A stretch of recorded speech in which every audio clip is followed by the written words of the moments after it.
ñaari fan ci weeru avril 2025 bokk na ci li ci gën a fës appel de la société civile à un dialogue avant l'interprétation de la loi mu mel nag à moins de 48 heures ci examen de la proposition de loi jëm ci interprétation de la loi d'amnistie par l'Assemblée nationale ab collectif bu xamante ne ni dafa daal di ëmb 20 organisations de la société civile ñoom nag ñoo daal di exhorter ci gouvernement bi ak it majorité parlementaire bi ci ñu daal di privilégier la concertation ci ab point de presse boo xam ne daal di nañ koy amal niki le 1er avril yi la organisation nag daal dina ñuy réaffirmer seen position di souligner la nécessité lutter contre li nga xam ne moo di l'impunité rechercher la vérité de garantir ab justice équitable ñoom nag lañuy daal di plaider également bokk na ci li nga xam ne moo di indemnisation adéquate des victimes waaye itam participation inclusive à la discussion ci conclusion nag daal dinañuy woo ay autorité ci ñu suspendre bi le examen de la loi ngir rek daal di préserver li nga xam ne moo di ay principes fondamentaux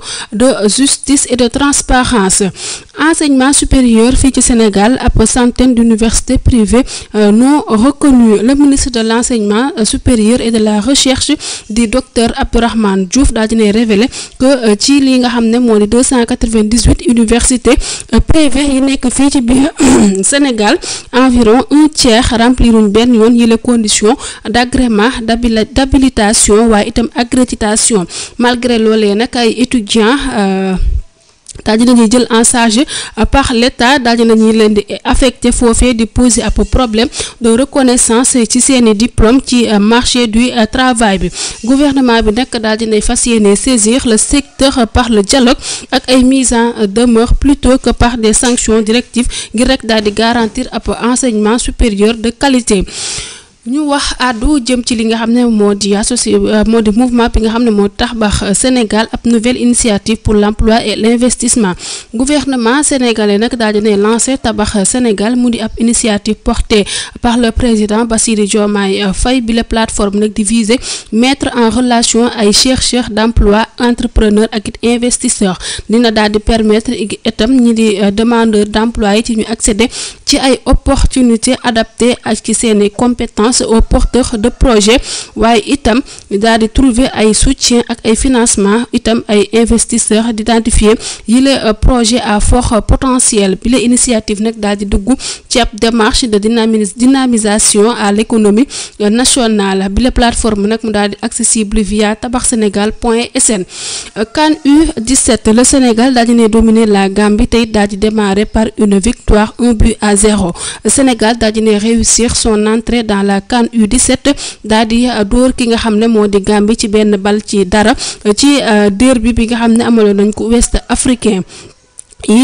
Lionceaux daal dina ñuy jël avantage dès la 7e minute grâce à un superbe coup franc d'Ibrahima Sow mu nekk ab dominateur dans la possession itam en place tactiquement yi les Sénégalais nag daal dina ñuy li nga xam ne moo di peine ci montré dangereux après l'ouverture du score en seconde période Gambie nag daal dina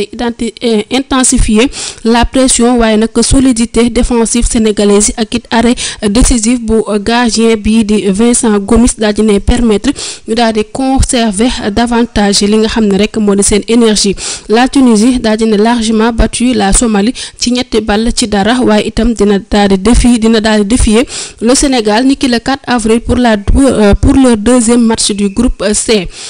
Grâce présidentielle de Moussa Dadis Camara, vive réaction et indignation internationale ci bureau des droits de l'homme de l'ONU ak plusieurs ONG lu ci mel ni FIDH daal dinañuy dénoncer li nga xam ne moo di grâce présidentielle bi ñu accordé ex-dictateur guinéen bii de Moussa Dadis Camara ñu daal di koy condamné à 20 ans de prison en 2024 pour crime contre l'humanité lors du massacre du 28 septembre 2009 foofee ca Conakry.